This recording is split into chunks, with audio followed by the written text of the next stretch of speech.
안녕하십니까. 숭실사이버대학교 한국어 교육학과의 장주영 교수입니다. 이번 시간은 저희가 지난번 영상에 이어서 문법 형태 연습에 대해서 말씀을 드리겠습니다. 저희가 제시 단계에서 의미 정보, 형태 정보, 동사 정보, 활용 정보를 제시하는데요. 그 중에서도 이제 형태 정보를 제시할 때는 받침의 유무에 따라서 형태가 달라지는 경우도 있고, 모음의 종류에 따라서 달라지는 경우도 있습니다. 지난번 영상에서는 받침 유무에 따라서 달라지는 형태에 대해서 말씀드렸고요. 이번 영상에서는 모음의 종류에 따라서 달라지는 그런 형태에 대해서 말씀을 드리도록 하겠습니다. 보시면은 이제 저희가 지난번 영상에서 이야기한 거, 그래서 받침이 있을 때 없을 때 문법 형태가 달라지는 것을 말씀드렸습니다. 그래서 다시 한번 점검해 보면요. 받침이 있을 때 없을 때, 받침이 없으면 명사 르이 되고, 받침이 있으면 명사 을이 됩니다. 그래서 자, 받침이 없을 때 사과, 받침이 없죠. 그렇기 때문에 사과 르이 되고요. 그 다음에 수박, 받침이 있습니다. 받침 기억, 그렇기 때문에 수박 을이 됩니다. 자, 이런 것들은 이제 학생들한테 교육하실 때 제시를 하시고 학생들이 꼭 한 번쯤은 따라할 수 있게 하셔야 됩니다. 청각구두식 교수법이 중요하다라고 말씀드렸고요. 그래서 교사가 사과를 하면 학생들이 사과를 따라할 수 있게, 또 수박을 하면 학생들도 수박을 따라하게 하시는 것이 필요합니다. 자, 그리고 오늘 말씀드릴 어떤 형태는요, 모음의 종류에 따라서 달라지는 문법 형태입니다. 이것은 문법마다 다릅니다. 그렇기 때문에 문법에 따라서 제시 방법이 달라지게 되겠고요. 그래서 아오요를 말씀드리겠는데요. 자, 형용사, 동사, 아오요. 그래서 이것은 받침 유무가 아니라 모음의 종류에 따라서 달라집니다. 다시 말씀드리면 양성 모음, 음성 모음일 때 달라집니다. 양성 모음은 아, 우고 음성 모음은 우, 이가 되겠습니다. 그래서 자, 여기서 보시는 것처럼 오, 그러니까 양성 모음으로 끝날 때는 자, 아요가 됩니다. 아요.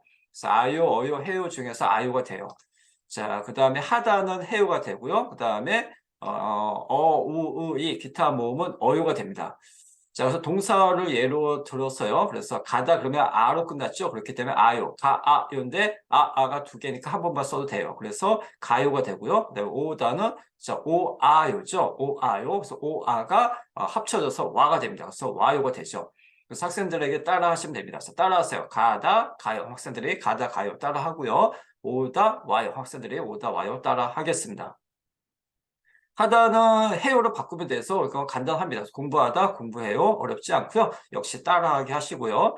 그 다음에 우, 이 기타 모음일 때는 어요가 됩니다. 그래서 먹다는 어로 끝나니까 먹어요가 되겠고, 쉬다는 이것은 위죠. 위로 끝났기 때문에 쉬어요가 됩니다. 자, 그래서 보시면은 배우다, 배워요. 마시다, 마셔요. 마시어요인데 이 어는 여가 되니까 마셔요가 되고요. 쓰다는 써요. 자, 불규칙이죠. 그 다음에 듣다, 들어요. 부르다는 불러요. 모르다, 몰라요. 자르다, 잘라요. 고르다, 골라요. 불규칙 같은 경우에는 학생들이 불규칙을 배웠으면 설명을 해 주셔야 되고요. 불규칙을 안 배웠으면 그것은 나중에 불규칙을 배우고 나서 이런 어떤 예들을 설명해 주시면 되겠습니다. 자, 다음은 형용사인데요. 마찬가지입니다. 오로 끝나면 아요. 많다 형용사죠. 아로 끝났기 때문에 많아요가 되고요. 그 다음에 하다는 해요로 바꾸시면 됩니다. 복잡하다, 복잡해요.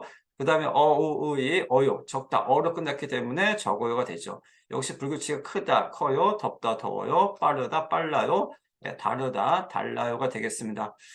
그래서 일단은 기본적으로 불규칙은 학생들이 불규칙을 배운 그좀 여러 가지 불규칙이 있잖아요. D급 불규칙, C급 불규칙 여러 가지 불규칙이 있는데 그 불규칙을 배웠으면 그 불규칙에 해당하는 어휘들을 제시해 주시고 안 배웠으면 그것은 나중에 불규칙을 배운 다음에 제시해 주시면 되겠습니다. 일단은 중요한 것은 이제 여기가 중요한 거죠. 여기는 꼭 제시를 해 주셔야 되니까.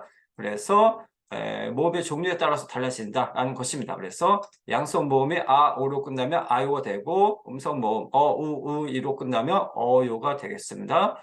하다는 해요가 되고요. 그래서 저희가 지난번 영상에서 받침 유무에 따라서 달라지는 거, 그 다음에 오늘 영상에서 모음의 종류에 따라서 달라지는 것을 말씀드렸습니다. 다시 한번 말씀드리면 모음의 종류, 양성 모음 아, 오일 때는 아유가 되고 그다음에 음성 모음 우일 때는 또 어유가 된다. 그리고 하단, 해요가 된다. 이렇게 모음의 종류에 따라서 형태가 달라지는 그런 문법도 있기 때문에 항상 어떤 형태 정보를 제시할 때는 받침 유무, 모음의 종류에 따라 달라진다는 것을 학생들한테 구분해서 제시해 주시면 되겠습니다. 그리고 불규칙 같은 경우에는 아까 말씀드린 대로 불규칙을 배웠으면 그 어떤 불규칙에 해당하는 어휘를 제시해 주시고요. 안 배웠으면 나중에 그 불규칙을 배운 후에 제시해 주시는 것이 학생들이 이해하는데 도움이 되고요. 그렇게 가르치시는 것이 맞습니다. 네, 자, 그리고 오늘은 지난번 영상에 이어서 오늘 문법 형태 연습 제시 단계에서 형태 정보를 제시할 때 받침 유무에 따라서 달라지는 것과 모음의 종류에 따라서 달라지는 것을 말씀드렸습니다. 선생님들께서도 학생들한테 형태 정보를 제시하실 때는 이런 받침의 유무와 형태, 모음의 종류에 따라 달라지는 것을 구분해서 제시해 주시면 학생들이 문법 항목을 형태에 맞게 잘 이렇게 사용할 수가 있겠습니다. 네, 자, 그러면 오늘 영상은 여기서 마치고요. 다음에 다른 영상에서 또 인사드리겠습니다. 감사합니다. 안녕히 계십시오.